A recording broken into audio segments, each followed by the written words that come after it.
नमस्कार दोस्तों, स्वागत है आप सभी का एक बार फिर से आप सभी के आपके अपने YouTube channel VF take info में। तो दोस्तों, आज की इस वीडियो के अंदर हम बात करने वाले हैं हमारे भारतीय स्टेट बैंक के जो भी कस्टमर है उनके लिए भी वीडियो है, और साथ ही हमारे जो भारतीय स्टेट बैंक के सीएसपी संचालक है, तो आपके लिए भी ये वीडियो बहुत ही जरूरी है। तो दोस्तों, आज की इस वीडियो के अंदर हम बात करने वाले हैं एपीएस की सर्विस को लेके। एपीएस सर्विस में अभी बहुत बड़ा एक बदलाव हुआ है। एक नई स्क्रीन कोड है जो कि जारी हुआ है बैंक में। उस कोड की मदद से आप एपीएस सर्विस में कुछ चीजें हैं जो कि चेंजेस करवा सकते हैं। जैसे कि आप अपना आधार से पेमेंट जो लेन देन करते हैं उसको आप अनेबल करवा सकते हैं, साथ ही उसको डिसेबल भी करवा सकते हैं। कोई कस्टमर चाहता है कि भाई मेरे को आधार से लेन देन नहीं करना है, तो वो अपने बैंक से जाके आधार को डिसेबल करवा देगा, तो आधार से उसके पैसे कहीं पर भी विड्रॉल नहीं होंगे। अगर कस्टमर चाहता है कि मेरी एक लिमिट होनी चाहिए पैसे निकालने की, एसबीआई के अलावा अदर जो पोर्टल है वहां पर अगर मैं लेन देन करता हूं तो मेरी एक लिमिट होनी चाहिए कि भाई इतने पैसे निकलने चाहिए। जो बैंक की एक लिमिट बनाई हुई है उसके अंदर ही आप अपनी एक लिमिट तय कर सकते हैं। वो मैं आपको आगे बताऊंगा कि बैंक की कितनी लिमिटें हैं जो कि आपको उसमें कैसे मॉडिफाई करवा सकते हैं। तो आप अपनी एपीएस की जो लेन देन की लिमिट है उसको भी आप चेंजेस या करेक्शन करवा सकते हैं, और साथ ही आप अपने आधार सर्विस को बंद भी करवा सकते हैं बैंक से। तो अब दोस्तों, जैसे कि आपको देखा होगा, कल से एक नया एरर है जो कि हमें देखने को मिलता है एपीएस सर्विस के अंदर, कि APS service not updated for by customer, kindly visit branch for enablement of APS transaction. यानी कि आपके अपने एपीएस ट्रांजेक्शन को एनेबल करवाना पड़ेगा, यानी कि इस कस्टमर का एपीएस ट्रांजेक्शन डिसेबल है, यानी कि बंद है।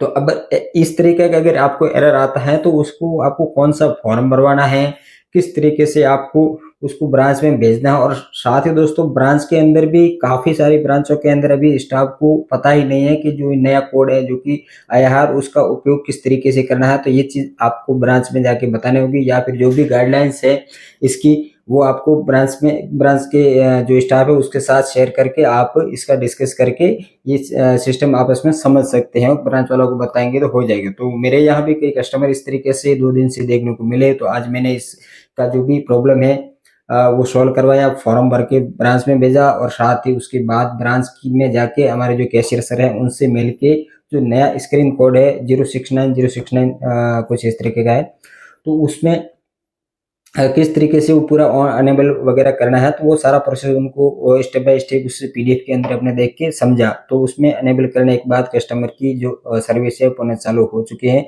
तो आपको कंप्लीट जानकारी बताऊंगा कि आपको फॉर्म कौन सा भरना है, उसके बाद जो बैंक की सीवीएस के अंदर उसको सिस्टम को कैसे अनेबल करना है या डिसेबल करना है या मॉडिफाई करना है, तो वो सारी चीजें हैं जो कि इसमें हम पीडीएफ के अंदर समझेंगे। साथ ही जो लिमिट है जो कि कितनी आप तय कर सकते हैं, कितनी रख सकते हैं कस्टमर की, तो ये सारी जानकारी है जो कि हम एक पीडीएफ के माध्यम से समझने वाले हैं। तो चलिए दोस्तों, चलते हैं कंप्यूटर स्क्रीन पर, और पहले आपको मैं बताऊंगा वो फॉर्म है जो कि किस तरीके से आपको फिल करके ब्रांच कस्टमर को भेजना है, साथ ही उसके बाद सीबीएस में किस तरीके से नई स्क्रीन का उपयोग करना है। तो चलिए दोस्तों, चलते हैं कंप्यूटर स्क्रीन पर।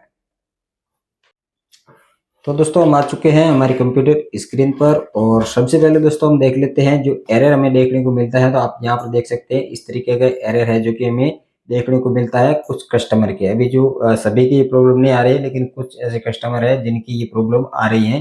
तो APS service not updated for by customer, kindly visit branch for enablement of APS transaction. ठीक है, यानी कि आपको कस्टमर को ब्रांच में विजिट करवाना है। तो उसके लिए आपको पहले क्या करना है, सबसे पहले दोस्तों आपको कस्टमर की ई केवाईसी जनरेट कर लेनी है। ई केवाईसी जनरेट करने के बाद उसके आधार कार्ड की फोटोकॉपी आपको करवा लेनी है, और उसके बाद दोस्तों ये जो फॉर्म है मैं आपको बताने वाला हूँ, यहाँ पर देख सकते हैं ये फॉर्म। इस फॉर्म की लिंक है जो कि वीडियो के डिस्क्रिप्शन में आपको मिल जाएगी। वहां पर आपको होम स्क्रीन की जो नए प्रोडक्ट कोड है उसकी पूरी स्टेप बाय स्टेप जानकारी वो भी आप यहाँ पर देख सकते हैं, ये वाली है। ठीक है, तो ये आगे हम समझेंगे। 069 जो नए कोड है इसका ब्रांच के लेवल पर किस तरीके से इसमें ये वर्क करेगा ये भी हम देखेंगे। तो इन दोनों पीडीएफ के लिंक है जो कि वीडियो के डिस्क्रिप्शन में डाल रहा हूँ, वहां से आप डायरेक्टली इन दोनों फॉर्म को आप डाउनलोड कर सकते हैं, या फिर इसको आप देख सकते हैं। तो यहाँ पर दोस्तों आप देख सकते हैं ये Aadhaar enable payment system APS basic correspondent channel customer request form. ठीक है, तो आप देख सकते हैं ये जो रिक्वेस्ट फॉर्म है ये आपको भर देना है। ठीक है, यहाँ पर कस्टमर के अकाउंट नंबर डाल देने हैं, कस्टमर का नाम डालेंगे, फिर यहाँ ब्रांच का नाम और यहाँ पर आपको तारीख डाल देनी है। उसके बाद दोस्तों इस फॉर्म के अंदर अब आप देख सकते हैं आपको 3 ऑप्शन देखने को मिलेंगे। पहले वाला है आप देख सकते हैं न्यू रजिस्ट्रेशन, ठीक है, ये न्यू रजिस्ट्रेशन। उसके बाद अगर पहले से किसी की एपीएस सर्विस चालू है, उसको अगर मॉडिफाई करवाना चाहते हैं तो यहाँ आप देख सकते हैं आप modification of registration status and limit, ठीक है, ये दूसरा वाला ऑप्शन है। फिर यहाँ पर दोस्तों ये तीसरा ऑप्शन है जो कि है डी रजिस्ट्रेशन, तो आपको यहाँ से इसको हटा भी सकते हैं, एपीएस सर्विस को हटवा भी सकता है। तो ये तीनों के लिए एक ही फॉर्म है, आप फिल कर सकते हैं।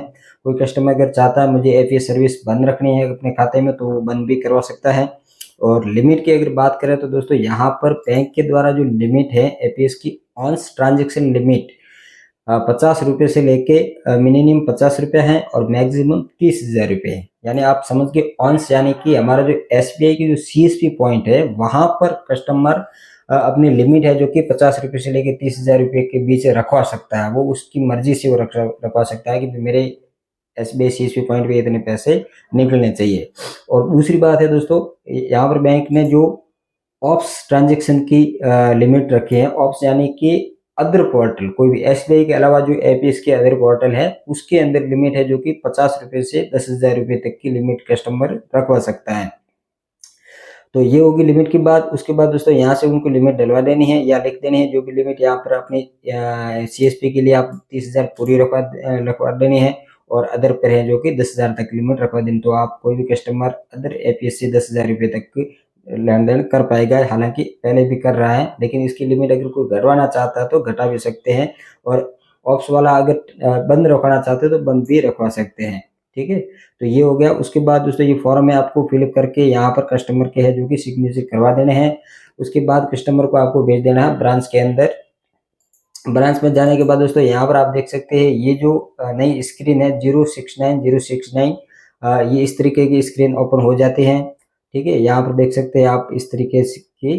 तो ये केवल आपको ब्रांच में दिखा देना है। उसके बाद ब्रांच का स्टाफ ये उनका काम है, वो अपने आप इसके अंदर समझ जाएंगे, देखने के बाद तुरंत समझ जाते हैं। और यहाँ पर आप देख सकते हैं इस तरीके की पूरी होम स्क्रीन है जो कि आगे, ये हालांकि हमारे काम की चीज़ है नहीं क्योंकि इसका उपयोग केवल ब्रांच लेवल पर होता है। तो लेकिन हम यहाँ पर समझ लेते हैं एक बार कि ये किस तरीके से स्क्रीन दिखाई देती है, ठीक है। इसका राइट है जो कि हमारे ब्रांच के अधिकारियों के पास ही रहता है। तो यहाँ पर देख सकते हैं तीनों ऑप्शन है, रजिस्ट्रेशन, मॉडिफाई और डी रजिस्ट्रेशन, ठीक है। ये तीनों ऑप्शन यहाँ पर दिए गए हैं, इस तरीके की स्क्रीन आएगी। उसके बाद दोस्तों इसकी जो क्यू निकलेगा जो कि कैशियर सर है वो क्यू निकालेंगे। उसके बाद मैन जो ऑफिसर है वो वहाँ से उसका क्यू को पास करेंगे। उसके बाद ये सर्विस है जो कि शुरू हो जाएगी। तो दोस्तों उम्मीद करता हूँ ये तमाम जानकारी आपको अच्छी लगी होगी। जानकारी अच्छी लगी वीडियो को एक लाइक जरूर कर दीजिएगा और आपका कोई सवाल है तो मुझे कमेंट करके जरूर बताइएगा। तो चलिए दोस्तों मिलते हैं अगले नए वीडियो में, तब तक के लिए जय हिंद जय भारत।